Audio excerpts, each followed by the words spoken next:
Make bedtimes the best times with Bookosmia's Goodnight Stories. For kids, by kids.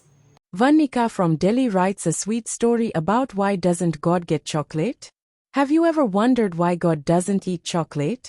Do you think that he doesn't like it? Or do you think that people believe that chocolate is not meant for gods? Let's find out what Mona thought. She was a very inquisitive girl, always having unimaginable questions in her tiny head, and without getting the answer, she would be pondering on that for as long as it took. Once in a dark and sleepy night, Mona was sleeping and dreaming that she was in Choco City, a whole city made of candy and chocolate. The houses were made of chocolate cake with vanilla icings as their roof.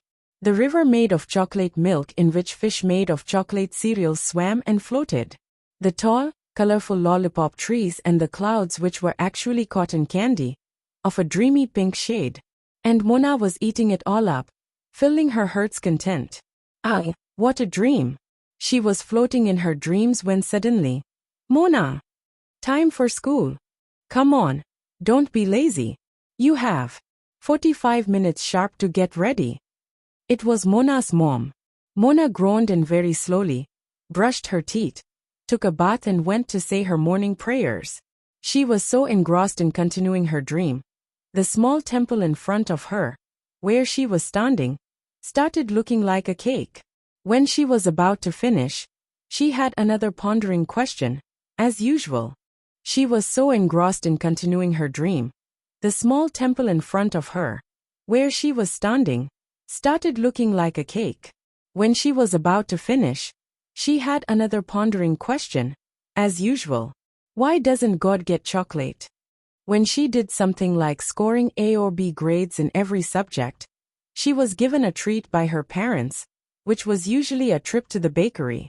Well, God had done the biggest thing, made the universe, and no treat for him. Chocolate is, anyways, a necessity of life. You can't possibly live without it. It is like a sky without a moon and an ocean without water. But all he got was a chila for breakfast, rice for lunch and a roti for dinner. If you or I were in his place, our life would be so boring. So, when she was walking down the stairs, she asked her mother, Mama, why don't we serve God chocolate? Maybe because her mom started wondering. Even she did not know the exact answer. So she tried to take advantage of the situation by ending it with some morals for Mona. Because God needs to be very healthy, as he is the one who works the world. If he became lazy, like you, he would never be able to do anything. What will happen then? Sweets make you lazy and unhealthy, which is very bad, she said as if giving a lesson. But Mona didn't believe it. She wanted proof, and she thought that the most convincing proof wouldn't be with her mama. So she pretended to be convinced and agreed. After a week, the results of the test she gave arrived and she got a perfect A+. Her parents took her to her favorite cafe for a lovely lunch. There she bought a muffin and packed it for home. At home she opened the muffin box. Are you sure you want to eat it now, sweetie? You just ate a pastry in the cafe? Asked her father. Mona didn't reply and kept the muffin in front of her home temple. Her father started to wonder, why does Mona want to serve a muffin to God? Mona sat in front of the temple and recited the Gayatri mantra. And you know what happened? She noticed that a big pink rose was fallen close to her on the ground.